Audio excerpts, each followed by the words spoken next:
Hello and welcome to a humble Highland home. Thank you for joining me here today as I preserve some free foods that I recently brought back from my trip away.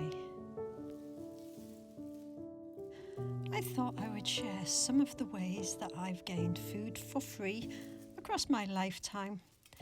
It's a useful old habit that remains with me today. Number one would be to share some skills and knowledges.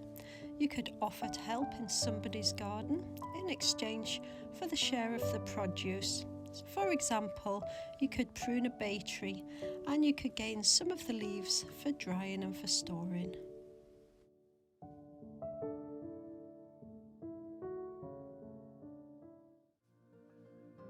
Number two would be to get to know people in your local community. You could ask to pick up fallen fruit from their bushes or trees and share the produce with the owners. I've even seen adverts from local homeowners asking people to do this. A lot of gardeners are absolutely delighted to get a wee helping hand in the garden. At certain times of my life, I've had to be inventive when it comes to the cost of living. And I've learnt over this time to remain observant and to be open to opportunities when they arise. Old habits die hard, but there's a saying that I like to come back to every now and then. It's better to have the skills and not need them, and need the skills and not have them. I've also got my grandchildren involved at times. It allows them to learn these skills and to be part of their community. It also shows them that it's not all about money, and people can support each other in so many different ways. Some of these beautiful plums will be made into a basic fruit crumble, and some are destined for the freezer for a later day. Haven't made any jam this year yet, so they might feature in a fruit jam.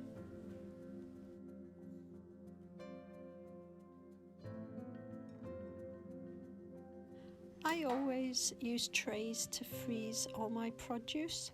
This prevents them all sticking together, and it means that when I bag them up, I can just use what I need rather than having to use it all if they're all stuck together.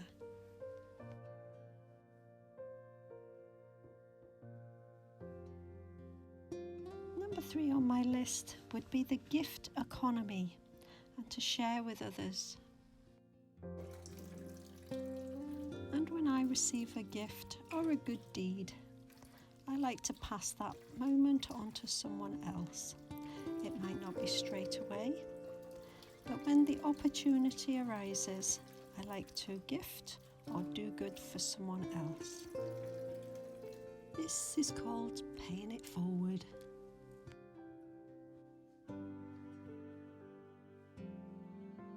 Number 4 on my list would be to get involved with a community garden.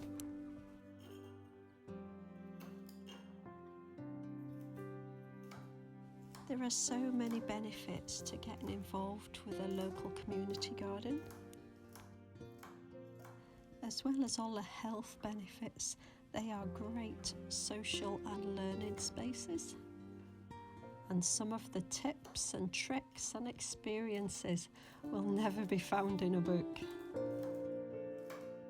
And in my experience with a local community garden that I was involved in, all the produce is shared amongst the local community and volunteers that work in the garden.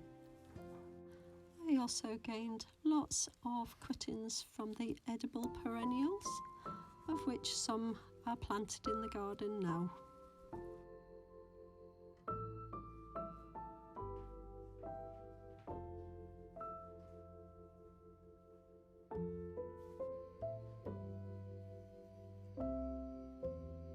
Next on my list would be to have a look in your local area to see if there's any work-share vegetable box schemes.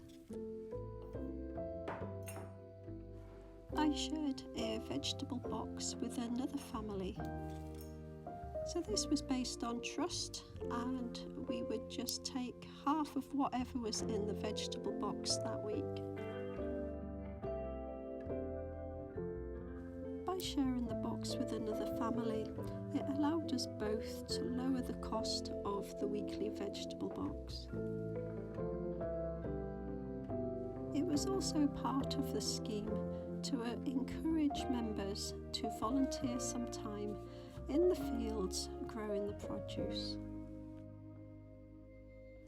The added incentive to doing this was that every hour that you spent working in the fields would lower the cost of your vegetable box. So that's what I did.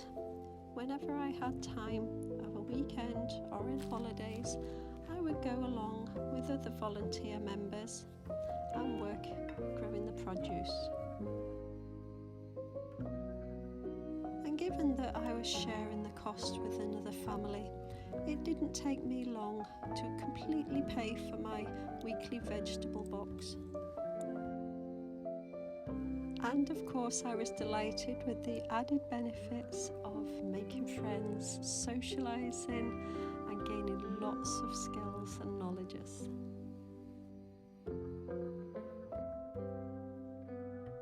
And next on my list would be to swap and barter.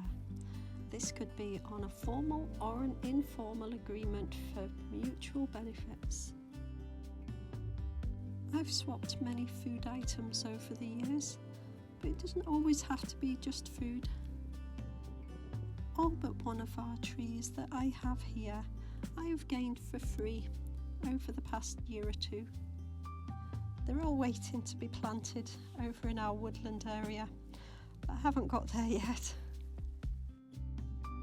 I only paid half price for this apple tree after I noticed that there was a sale on at our local garden centre.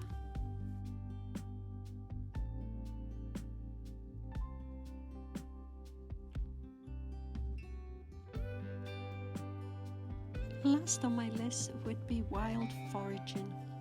This is when I was picking some bilberries, which I showed in a previous video. Learning the principles for safe and sustainable foraging for food and natural medicines can really support your health and your home economy. You should learn what to pick and when to pick it, what's safe to eat and what could do you some harm. I have and continue to learn what works in our house, but everyone is different and can react differently to different plants, so always be sure. Get some good books, learn from others, and if you can, go out with an experienced forager.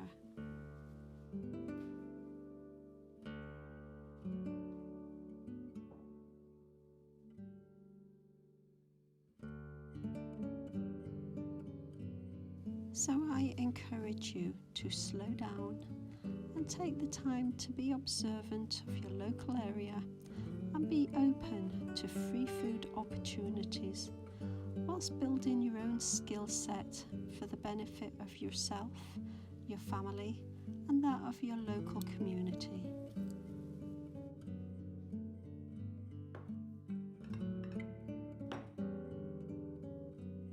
So thank you for joining me here today as I've been preserving my free foods. Take care of yourselves and others, and I'll see you in the next video.